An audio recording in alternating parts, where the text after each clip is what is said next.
മുന്തിരിവള്ളികൾ തളിർക്കുമ്പോൾ. രചന വാസിം അക്രം. അവതരണം സാലിം കരുളായി. എടി നീയന്റെ അവളെ വലിച്ചടിപ്പിക്കാൻ തുടങ്ങിയതും മകലേന്നൊരു വെട്ടം മഞ്ഞിനെ കീറി മുറിച്ചുകൊണ്ട് കാതടിപ്പിക്കുന്ന ശബ്ദത്തോടെ തങ്ങളിലേക്ക് വരുന്നതും ബുള്ളറ്റ് നിർത്തി അതിൽ നിന്നും ഹെൽമെറ്റ് വെച്ചുകൊണ്ട് ഒരാൾ ഇറങ്ങി വരുന്നത് കണ്ടു. ഏയ് വിടണോ ആ പെൺകുട്ടിയെ, അക്രമം കാണിക്കുന്നു.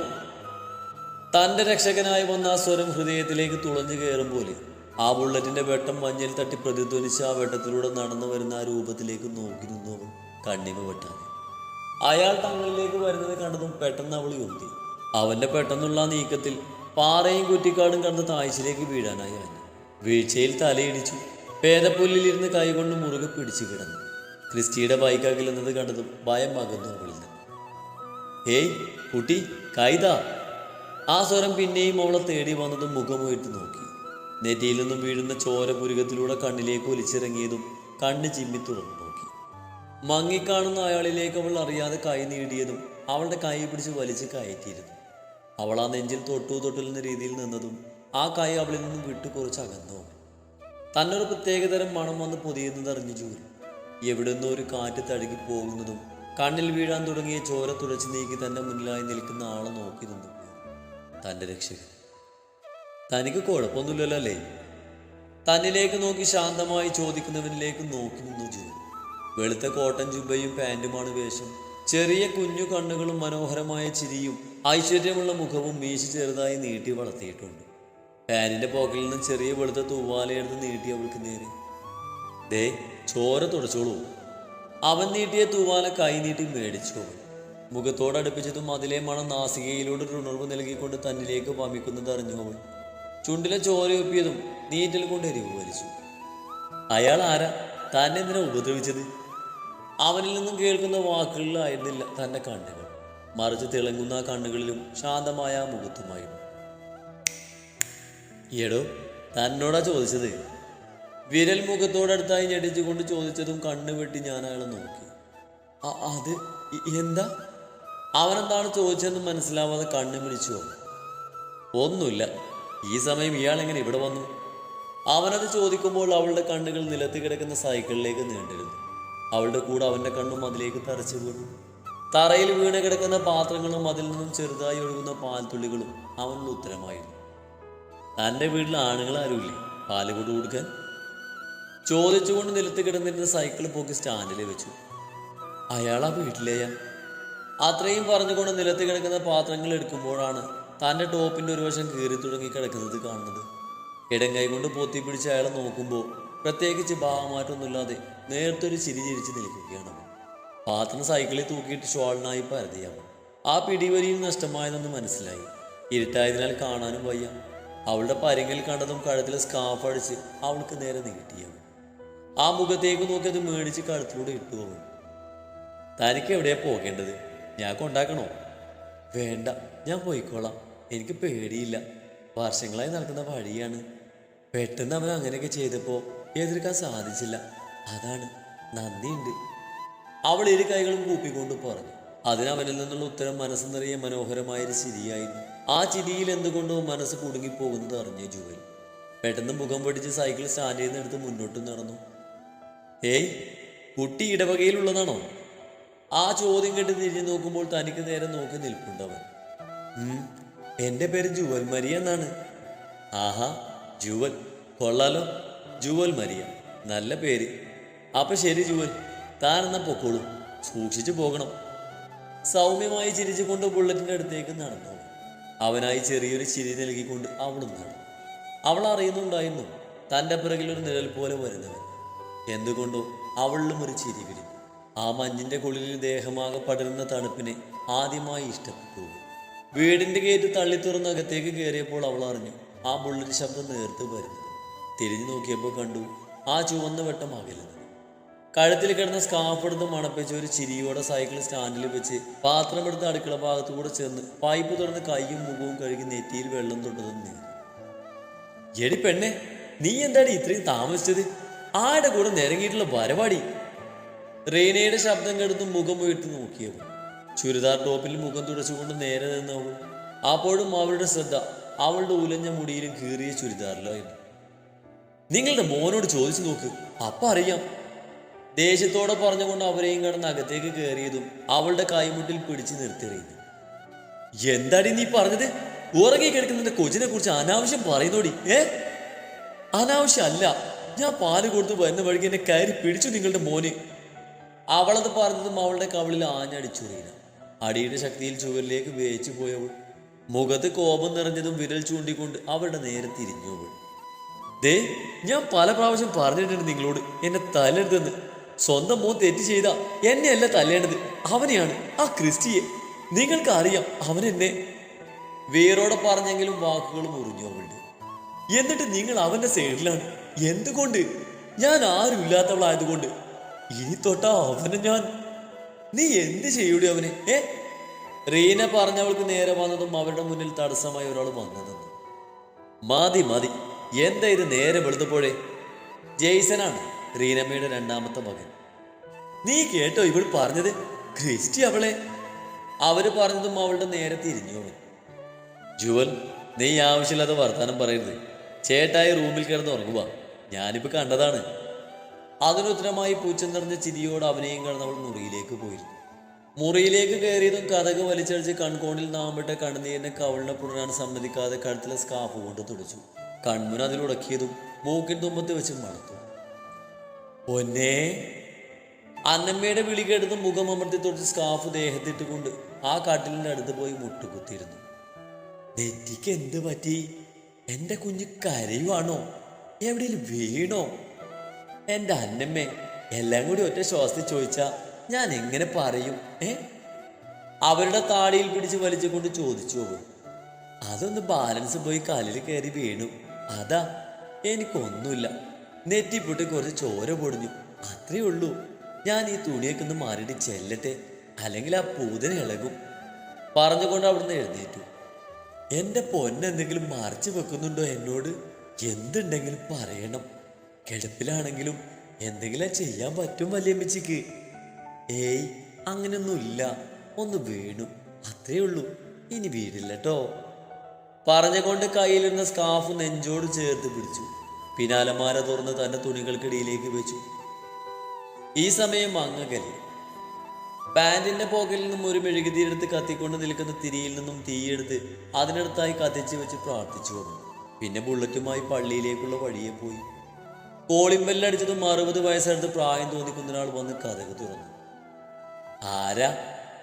അയാൾ കണ്ണു തിരുമ്മിക്കൊണ്ട് ചോദിച്ചു. അത് ഫാദറിനൊന്ന് കാണാൻ. ഞാൻ പാലയിന്നാണ്. ഇങ്ങോട്ട് സ്ഥലം മാറ്റി കിട്ടിയ ആൽബർട്ട് ഇമാനുവൽ. പരിചയപ്പെടുത്തിക്കൊണ്ട് അയാൾക്ക് നേരെ കൈകൾ കൂപ്പിയവൻ. ഓ, അച്ഛൻ പറഞ്ഞിരുന്നു വരുമെന്ന്, പക്ഷെ ഇന്ന് വരുമെന്ന് അറിഞ്ഞില്ല. കയറി വാ, അച്ഛന് നടക്കാൻ പോയിരിക്ക, ഇപ്പൊ വരും. അയാൾ അത് പറഞ്ഞുകൊണ്ട് അകത്തേക്ക് കയറി. ചിരിച്ചുകൊണ്ട് അവനും അയാൾ ചൂണ്ടിക്കാണിച്ചു കൊടുത്ത സോഫയിലിരുന്നു.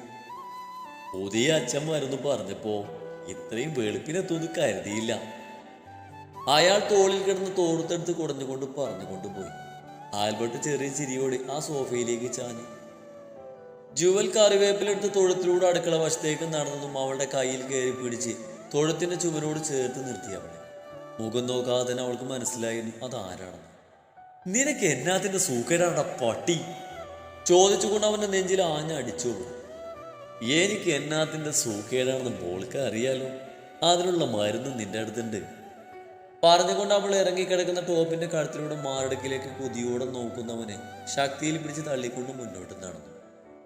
ചെമ്മീൻ ചാടിയ ചട്ടിയോളം പിന്നെ ചാടില്ല, ഓർത്തോ. കൈ ചുരുട്ടിക്കൊണ്ട് അവളോടായി പറഞ്ഞു അവൻ. എന്നതായാലും നിനക്കെന്നെ കിട്ടില്ല ക്രിസ്റ്റി, അതിന് നീ ഒന്നുകൂടെ ജനിക്കണം. പറഞ്ഞുകൊണ്ട് നിലത്ത് കിടക്കുന്ന കറിവേപ്പില പൊറുക്കിയെടുത്ത് മുന്നോട്ട് നടന്നു. ആരാടി അവൻ? ഇന്ന് നിന്നെ രക്ഷിക്കാൻ വന്നവൻ?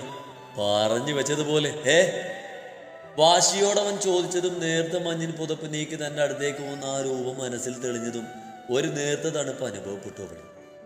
ഈ ജുവൽ മാരിയായുടെ രക്ഷകൻ പറയുമ്പോൾ അവളുടെ കണ്ണുകൾ വിടർന്നിരുന്നു. കണ്ണിൽ ജ്വലിക്കുന്ന തീയോടെ പറഞ്ഞു അവൾ. രക്ഷകൻ?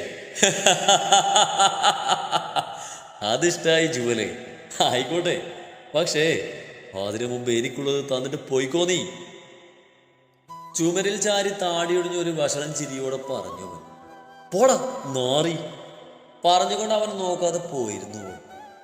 നീ നോക്കിക്കോ, നിന്നൊരു ദിവസം എൻ്റെ കയ്യിൽ കിട്ടും. പക്ഷെ അന്ന് എൻ്റെ കയ്യിൽ നിന്ന് രക്ഷപ്പെട്ടു പോകാൻ കഴിയാത്ത വിധം തന്നെ ഞാൻ പൂട്ടും. പറയുമ്പോൾ അവൻ്റെ ചുണ്ടിലൊരു പുച്ഛം നിറഞ്ഞ ചിരി വിരിഞ്ഞു. വല്യമ്മച്ചിയുടെ ദേഹം ചെറുതായിട്ട് വെള്ളത്തിൽ തുടച്ചെടുത്ത് പൗഡർ ഇട്ട് തുണി മാറ്റി കഴുകാനുള്ള തുണി ഒരു ബക്കറ്റിലാക്കി പുറത്തേക്ക് കൊണ്ടുവച്ച് നിവർന്നു നിന്നു. ഒന്നേ, എൻ്റെ കുഞ്ഞിന്ന് പള്ളിയിൽ പോകുന്നില്ലേ? ഇന്ന് കുഞ്ഞിന്റെ ജന്മദിനല്ലേ? തല ഉയർത്തി ചിരിച്ച് കാണിച്ചു. വൈകിട്ട് പോകണം, കുറച്ച് പണികൾ കൂടി ബാക്കിയുണ്ട്. ജാസ്മിൻ വരുന്നു പറഞ്ഞു, ഞങ്ങൾ ഒരുമിച്ച് പോയിട്ട് വരാം പറഞ്ഞവരുടെ കവളിൽ ഒരു ഉമ്മ നൽകി പുറത്തു പോയവൾ അലമാര തുറന്ന് ആ സ്കാർഫ് എടുത്ത് മുഖത്തോട് ചേർത്തു. എൻ്റെ കർത്താവേ, ഒരിക്കൽ പോലും ഇല്ലാത്ത രീതിയിൽ എന്തുകൊണ്ടാണ് എൻ്റെ ഹൃദയം ഇങ്ങനെ മിടിക്കുന്നത്? ആ മുഖം, ഭാവം, മണം എൻ്റെ ഹൃദയത്തിൽ ഒരു വസന്തം തീർക്കും പോലെ. ഇതാണോ പ്രണയം? ആദ്യം കണ്ട കാഴ്ചയിൽ പ്രണയം തോന്നുന്നു. വല്യമ്മച്ച് പറഞ്ഞ പോലെ എന്നെ രക്ഷിക്കാൻ വന്ന രക്ഷകൻ. എന്തുകൊണ്ടോ എൻ്റെ മനസ്സങ്ങനെ അലമുറയിരുന്നു. ഒരിക്കൽ കൂടി ഒന്ന് കണ്ടുമുട്ടിയിരുന്നുവെങ്കിൽ. സ്കാർഫ് കഴുത്തിൽ ചുറ്റി അലമാരച്ചിലിൽ ഒട്ടിച്ചു വെച്ച ആ കുഞ്ഞു പൊട്ടെടുത്ത് നെറ്റിയിൽ തൊട്ട് പണികളെല്ലാം ഒരുമാതിരി ഒഴുക്കി പശുവിനെയും കണ്ട് സൊസൈറ്റിയിലേക്കുള്ള പാലെടുത്ത് സൈക്കിളിൽ തൂക്കി മുന്നോട്ട് പോകുമ്പോൾ ഹൃദയം മാറിയോ തിരയും പോലെ മിടിക്കാൻ തുടങ്ങി. ആദ്യം കണ്ട സ്ഥലത്ത് വന്ന് നിന്നതും ചുണ്ടിലൊരു ചിരി വരുന്നു. നിന്റെ നെറ്റിയിലെന്താ കൊച്ചേ, എവിടെയെങ്കിലും വീണോ? അതോ ആരെങ്കിലും വീഴിച്ചോ? സൊസൈറ്റിയോട് ചേർന്നുള്ള ചായക്കടയിൽ ചായ കുടിച്ചിരുന്ന ഗോപിയേട്ടൻ അവൾ ആക്കിയ ചിരിയോടെ നോക്കി ചോദിച്ചതും സൈക്കിൾ നിർത്തി ഒന്ന് രൂക്ഷമായി നോക്കി അവൾ അയാൾ. എനിക്ക് വീഴാൻ മേല നിയമമുണ്ടോ? ചേട്ടാ ചായ കുടിച്ചിട്ട് പോകാൻ നോക്കിയാട്ടെ. അതും പറഞ്ഞ് സൈക്കിൾ സ്റ്റാൻഡിൽ വെച്ച് പാലുമായി സൊസൈറ്റിയിലേക്ക് കയറി. ഇതാര്? ജുവൽ മോളോ? ഇപ്പൊ പള്ളിയിലൊന്നും കാണുന്നില്ലല്ലോ. എന്താ കുഞ്ഞെ, കർത്താവിനൊന്നും വേണ്ടെന്നായോ? വികാരിയച്ഛൻ്റെ കുശിനിക്കാരനായ തോമാസേട്ടൻ അവളുടെ അടുത്ത് വന്ന് സ്നേഹത്തോടെ ചോദിച്ചു. ഓ എൻ്റെ ചേട്ടാ, ഇരിക്കാൻ സമയം കിട്ടിയിട്ട് വേണ്ട പള്ളിയിലോട്ട് വരാൻ. ഇന്ന് വൈകുന്നേരം പ്രാർത്ഥനയ്ക്ക് വരുന്നുണ്ട് ഞാൻ. ജാസ്മിനും വരുന്നുണ്ടെന്ന് പറഞ്ഞു. പാലടക്കാൻ കൊടുത്തുകൊണ്ട് അവൾ പറഞ്ഞു. അല്ല, ഇതെന്താ മത്തായിച്ചേട്ടാ പാല് കൂടുതൽ? ബെന്നി ചോദിച്ചു. ഒരു കൊച്ചച്ഛൻ വന്നിട്ടുണ്ട് പുതുതായി. ഇന്ന് രാവിലെയാ വന്നത്. ആഹാ, പുതിയ അച്ഛൻ വന്നോ?